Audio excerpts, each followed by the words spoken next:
Coming up right now on SUTV News, find out how to properly dispose of your prescription medicine. And see what Shippensburg building is receiving a beauty enhancement. It's all right now.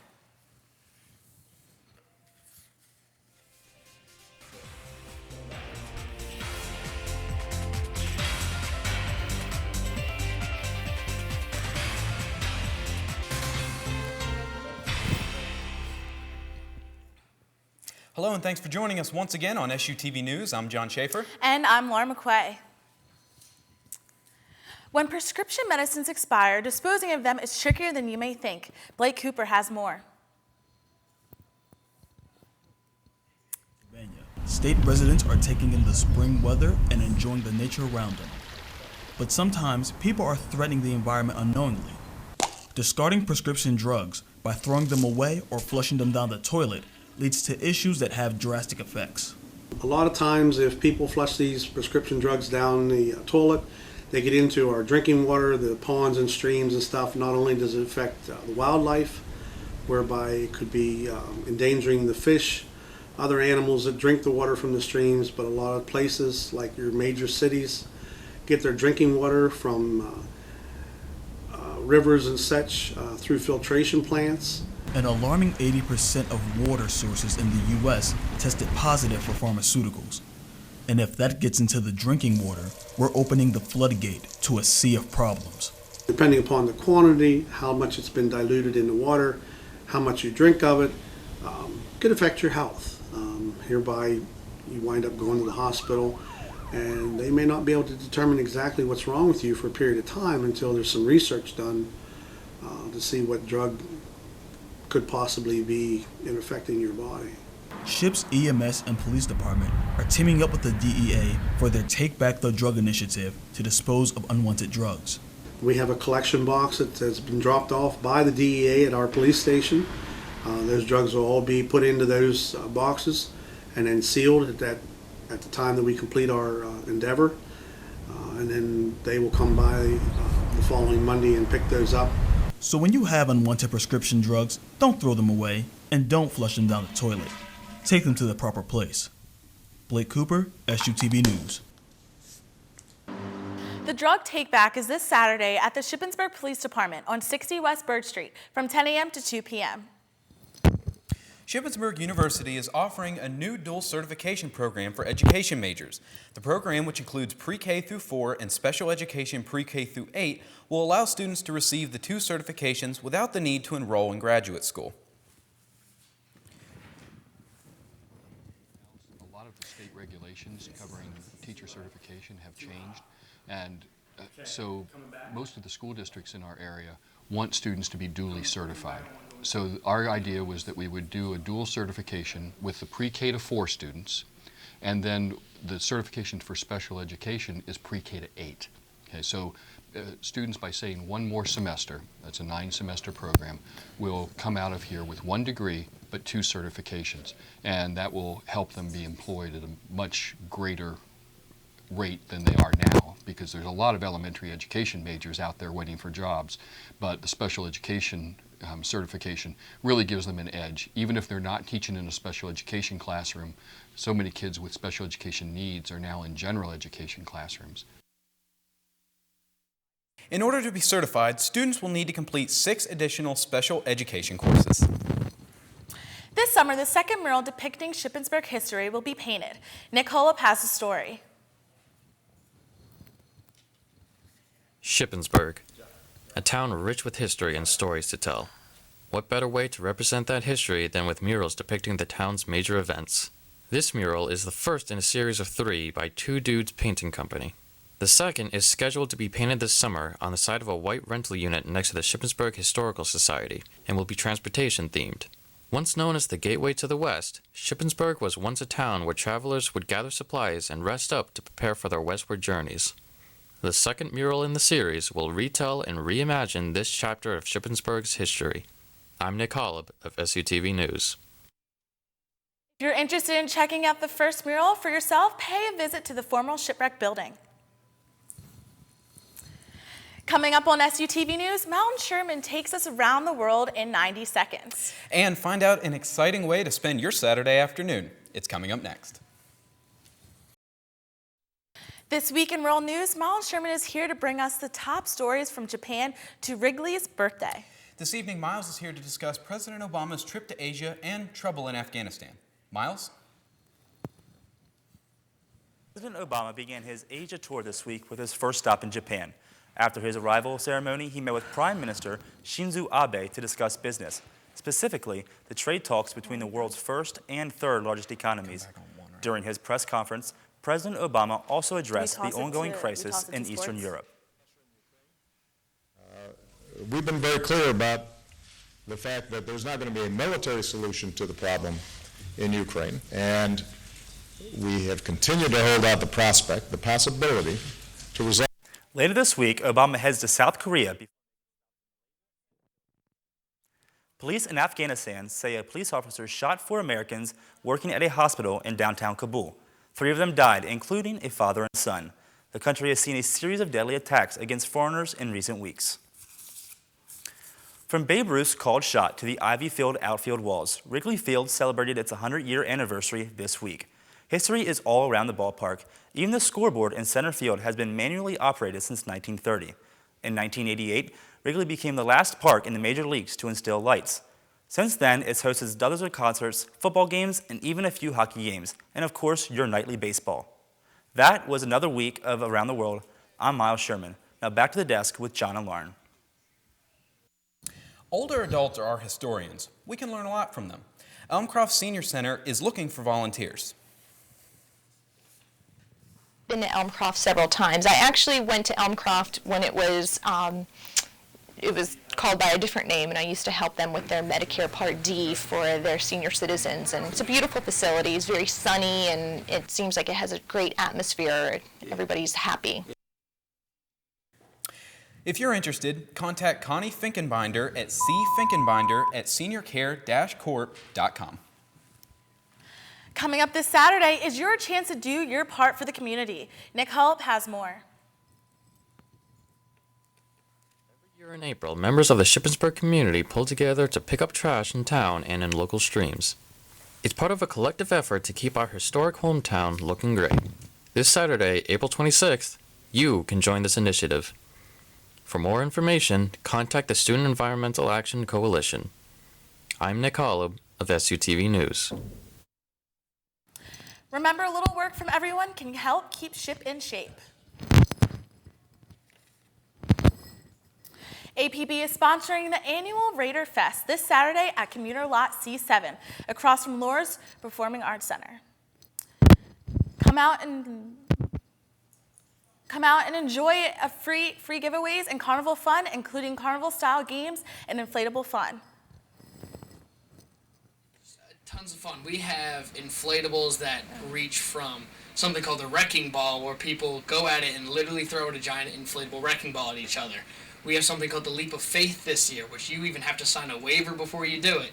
And you have to go in there and jump off. If you've ever seen a stunt jump in the movies, jump off the top of the building into a giant pad. It's one of those. Lunch will be provided outside of the roller rink and is free to all students with their meal plan, and $8 for the general public. All proceeds from Raider Fest will go to Drew Michael Taylor Foundation. Don't go away. Still to come on SUTV News, Sam News shares exciting news from the slate. And Chandler Harris joins us for this week's entertainment. Happened this week at the slate. In case you didn't notice, the slate has a completely new layout. We're all excited about the changes, and to go with our new layout, we have some great new ship news for the week. In the upcoming issue of the slate, we review the Celebration of Student Research Conference that took place on Tuesday. This edition will also feature an update on the construction that is driving many students crazy. We'll also have a first look at next year's homecoming theme in this week's issue. Weekly favorites like the Professor Spotlight and our Netflix Picks column will also be featured. You don't have to wait until Tuesday for your Slate news. Our website, theslateonline.com, is updated with news stories, video, and photos throughout the week. Don't miss out on anything that is happening in our campus and in our community. Like us on Facebook and follow us on Twitter. And, as always, pick up your paper copy of the Slate on stands Tuesday. That's all for this week's edition of The Slate. Let's hand it over to Holly Hare with your weekly weather. Thank you, Sam. A warm start to the past week, but thunderstorms late in the day, Tuesday evening, brought in some cooler temperatures. Here's what you can expect tonight. Mostly cloudy skies and a low of 38 degrees with calm winds out of the northwest. Tomorrow you can expect afternoon showers with a high of 64. The rain will continue tomorrow night with a low of 45 degrees. As we look ahead, Saturday is the annual Raider Fest, so if you're planning to get your face painted, bring an umbrella.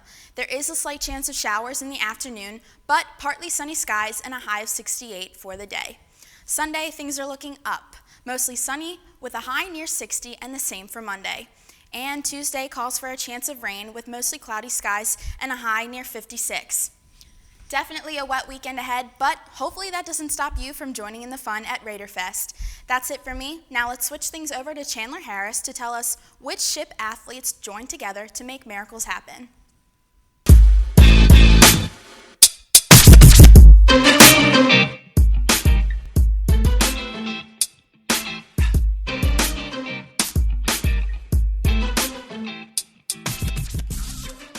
Hello, and welcome to another week of entertainment, everybody. I'm Chandler Harris. An event took place Tuesday night in efforts to make one wish come through for a child through the Make-A-Wish Foundation. Kyle Toomey takes us in on a recap of what happened at the event. It came together to try and raise money for kids fighting against disabilities and illnesses. We're raising money for the Make-A-Wish Foundation, which is a partnership that Division II Athletics has had for over 10 years to raise money for the foundation. And it's been growing ever since, and we've raised over $3 million in 10 years. SAC had a goal they wanted to reach by May 1st. Our goal for this semester or year, I guess, is to raise $8,000. In pursuit of this goal, they held an event called Athletes Got Talent. Despite being called Athletes Got Talent, organizations such as In Motion Dance Troupe and Drumline put on an act of entertainment. Song favorites such as Don't Stop Believing, performed by the wrestling team, It's Raining Men by the swimming team, and You're the One That I Want from the musical Grease by men's soccer. Of the 18 acts, the softball's performance of Best Friends by Toy Box came out on top.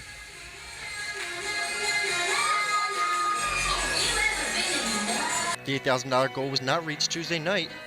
We ended up with $4,305.90. Donation doors are open until May 1st.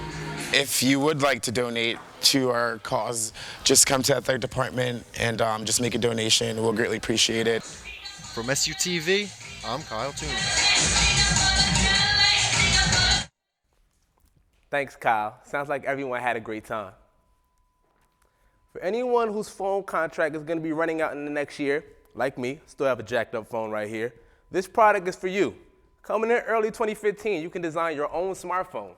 Project Aura by Google is a modular smartphone that can swap that battery for more storage and then a camera later. The phones have an expected lifespan of 5 to 6 years, which leads to potential to cut down on electronic waste. The phones will cost anywhere from $50 to $500, depending on the version that you want to buy, which range from a mini to a phablet with a PH. That means a phone-tablet hybrid. The phones will initially be available and be for the developing nations, and then will make their way to the more developed countries. The Multi-Ethnic Student Association is having its Fusion Phone Fest party this Friday in the Cub Amphitheater at 7 p.m. There will be food, music, and of course, phone. So bring your bathing suits and get ready for some fun and some suds. Well, TrendFest 14 is finally on the horizon. We covered it last week, and it starts tomorrow at the Hershey Theater at 7. Pop bands you hear on the radio all the time will take over the stage, and the ticket prices are only between $29 and $39. That's right, and that price isn't just for one hot band, but all of them, including American Authors, Hot Shell Ray, Cash, and more. TrendFest, and we hope to do it every year because, again, luckily we have that relationship and we have the availability to work with artists and record companies and venues and really kind of put on a show that other radio stations really can't around the area. Fans are encouraged to use social media during the concert by taking pictures and tweeting #TrendFest14. hence the title, Trendfest. We're trying to get trending out here. You can buy tickets online at Ticketmaster.com. The Multicultural Student Affairs is holding its yearly paintball trip to Ski Round Top this Sunday. For $10, students will have the entire area to themselves and can play multiple rounds of paintball, and your helmet and gun are included with the fee. That you wear like nice, comfortable clothes, long sweats. Do not wear shorts at all. Please do not wear shorts. Somebody had a bad incident where they wore shorts, and that was the worst, condition that they ever been through. Because the paintballs, they do hurt. So. Cindy Dixon in Gilbert Hall, and rides leave at 11 a.m. from Gilbert Hall. That's it for entertainment this week, everybody. Thanks to the crew and our wonderful anchors, and back to you guys at the desk. Coming up after the break, find out what Ship softball hasn't done in years. And how did baseball fare against out-of-state opponents? Sports is next.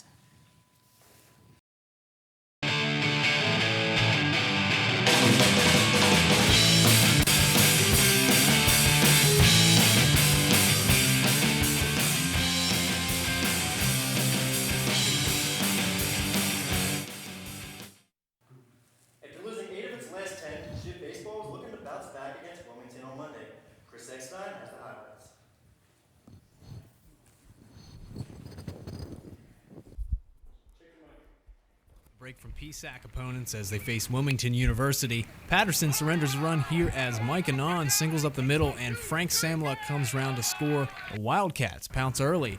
Mike Douglas leads things off for the Raiders with a single, but he's picked off trying to swipe second. Nice play from Matt Lopes, and the throw just did get him. Patterson struggling to hit his spots in this one. Check out the effort by Austin Allison and Wright, but it's ruled a no catch. 5 of the first 11 batters Patterson faced got on base. Staying in the second inning, ouch! Josh Swerchak gets on base the hard way. No bad blood after the fact, and Patterson would get out of the jam. Ship's bats quiet early. Top 3 now, Wilmington up 1-0 with 2 outs. Patterson back in hot water. Runners at the corners for Brady Tennant, and he sends a liner to right center. The stand-up double scores 2 for the Wildcats, and they're up 3-0. Later in the game, again, it's Douglas trying to get it together for Ship. He'd walk, and this time, Swerchak can't catch up with him following a wild pitch. Spanos at the dish, and he drives him in. That opened things up for the Raiders as they tack on 4 more after this one and win 5-4. Chris Eckstein, SUTV Sports. Ship also won Game 2 of the doubleheader. The Raiders take on Lock Haven tomorrow at 1. Yesterday, Ship softball took the regular season series against Bloomsburg for the first time in 9 years. In Game 1 of the doubleheader, Emily Estep tossed a complete Game 2 hitter for her 17th win of the season.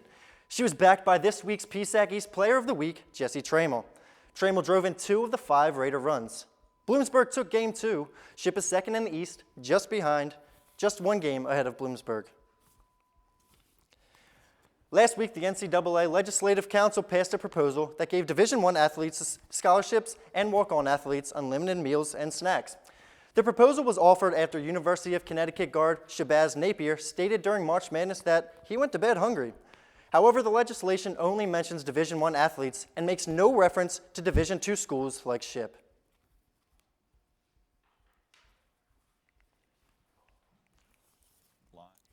But right now, our meal allowances for our student athletes, both nationally and at Ship, remain the same. NCAA leaders are going to vote tonight on the measure. Current rules state that Division I schools provide 3 meals a day to athletes. It's been a year of first for basketball coach Chris Veit. His first head coaching job, his first win as head coach, and now his first recruiting class with the Raiders. He announced this week that 5 players have signed national letters of intent to play for the Raiders next season. One of the things that was an issue all year long this year was just bodies and depth, and I think that these guys are all in a position that they can come in right away and earn some minutes. And the Raiders are looking to bounce back after going 3-23 this season. Well, that does it for sports this week. Let's send it back to the desk. John and Lauren, bring it home. Well, that's it for SUTV News. I'm John Schaefer. And I'm Laura McQuay. Stay tuned after the newscast for Camera Combat High School Edition. Students from Carlisle High School compete against each other for the best concussion PSA. Thanks for joining us. We'll see you next time.